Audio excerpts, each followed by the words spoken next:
Assalamualaikum warahmatullahi wabarakatuh.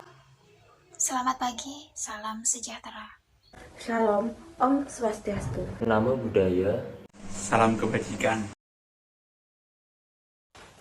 Hai teman-teman semua, kenalin nama aku Najmi Yazera Putri Abdillah dengan NIM 220210302087.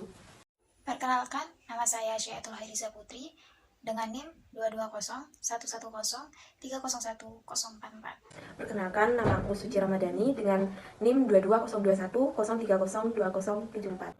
Perkenalkan, nama saya Ahmad Fikri Firdaus dengan NIM 220803101025. Nama saya Adam Brian dengan NIM 220803101033. Indonesia merupakan negara dengan jumlah penduduk terbesar keempat setelah USA.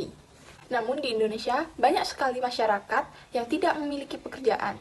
Hal ini terjadi karena di Indonesia sendiri memiliki banyak sekali lapangan pekerjaan, namun upahnya tidak sesuai dengan apa yang mereka kerjakan. Dengan demikian, banyak sekali masyarakat Indonesia yang lebih memilih bekerja di luar negeri daripada di Indonesia. Karena di luar negeri memiliki fasilitas dan gaji yang lebih menjanjikan. Oleh sebab itu, banyak sekali masyarakat Indonesia yang tertipu karena fasilitas yang ditawarkan.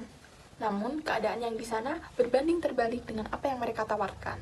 Contohnya, seperti kasus yang terjadi baru-baru ini, yaitu kasus penyekapan 20 WNI di Myanmar.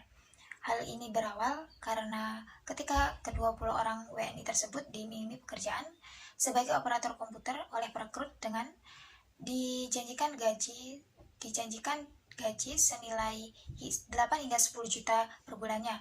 Dengan gaji sebesar itu, mereka bekerja selama 12 jam per harinya dengan diberi fasilitas tempat tinggal secara gratis. Namun kenyataannya, setiba di Bangkok, mereka langsung dibawa ke perbatasan Thailand dan Myanmar. Di tempat itu, mereka langsung dibawa pergi dengan kawalan 2 orang bersenjata dan berseragam militer. Mereka dipaksa bekerja mulai dari pukul 8 malam hingga 1 siang. Tugas mereka adalah mencari kontak-kontak sasaran untuk ditipu melalui website atau aplikasi kripto sesuai dengan target perusahaan, dan apabila sampai tidak mencapai targetnya, para WNI tersebut akan mendapatkan hukuman fisik seperti push-up, lari, dan squat jam hingga hukuman pemukulan dan penyetruman.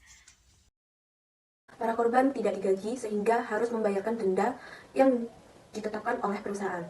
Penyekapan para korban oleh perusahaan yang dijaga ketat oleh orang-orang bersenjata dan berseragam militer di area perusahaan.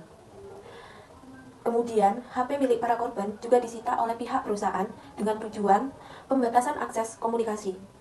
Ke-20 korban meminta pihak dipulangkan, tetapi pihak perusahaan memaksa korban untuk membayar denda sebanyak 75.000 yuan China sehingga para korban terpaksa untuk tetap bekerja.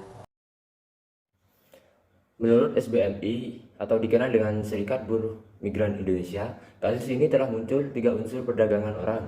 Dilihat dari proses, cara, dan tujuan untuk dieksploitasi seperti dalam Undang-Undang Nomor 21 Tahun 2007 tentang Pemberantasan Tindak Pidana Perdagangan Orang.